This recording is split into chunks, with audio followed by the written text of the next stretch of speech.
Gun ownership. For pleasure or self-defense. According to a 2017 study by the Pew Research Center, 30% of all U.S. adults own a gun.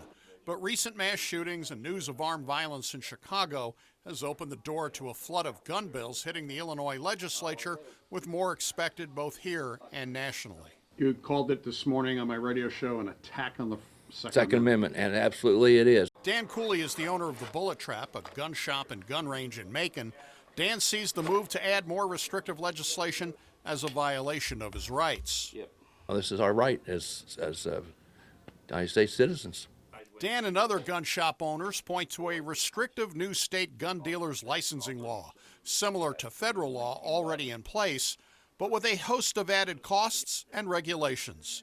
Regulations that have not yet been finalized, even though the state is requiring an annual $1,500 licensing fee, a fee that has driven numbers of mom and pop shops out of business. Half of them in the state of Illinois. I think there was 2,400 last year at this time. There's now a little over 1,100.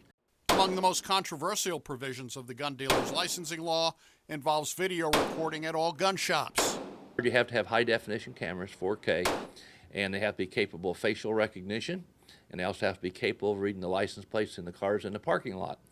Gun dealers told the state police during a hearing last month in Springfield the amount of bandwidth and storage needed to comply with the law would cost tens of thousands of dollars and is not even available in most parts of the state. When I left this morning to drive up here, my internet was out. And it happens all the time. There's nothing I can do about it. It's not practical. Some of the things they're proposing, it's just absolutely asinine, if I may. Gun dealers must also have disaster plans in place in the event of a fire or a tornado. If this place floods, who's going to get the guns? Where are they going to be stored? Who's going to be responsible for them?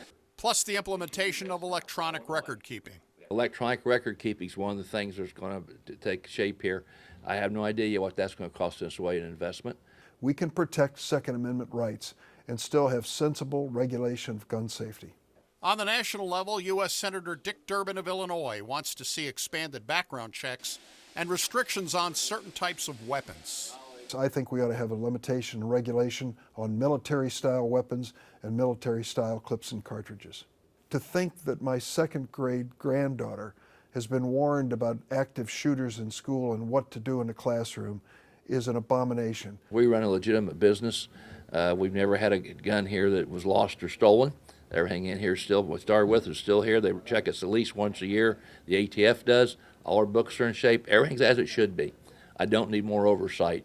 A bill pending in the state legislature could require fingerprints for those seeking firearms identification cards, with increased fees to gun buyers. My reason for owning a firearm is basically for self-protection, for my family and myself. I need to have that ability. That's part of my constitutional rights, and I don't want it infringed upon. Dan used to fly corporate jets. The gun shop is his retirement job, a business, he says, that used to be fun. And all of a sudden, it's lost all its fun when there's a big question mark looking out there. What's this going to cost financially? Am I going to be able to swing it? Dan is bracing himself for even more gun legislation when the Democratic-controlled General Assembly returns to Springfield next spring. For the I-Team in Macon. They got the majority, they got the muscle to do it, and I think they're going to do it. Doug Wolfe, WAND News.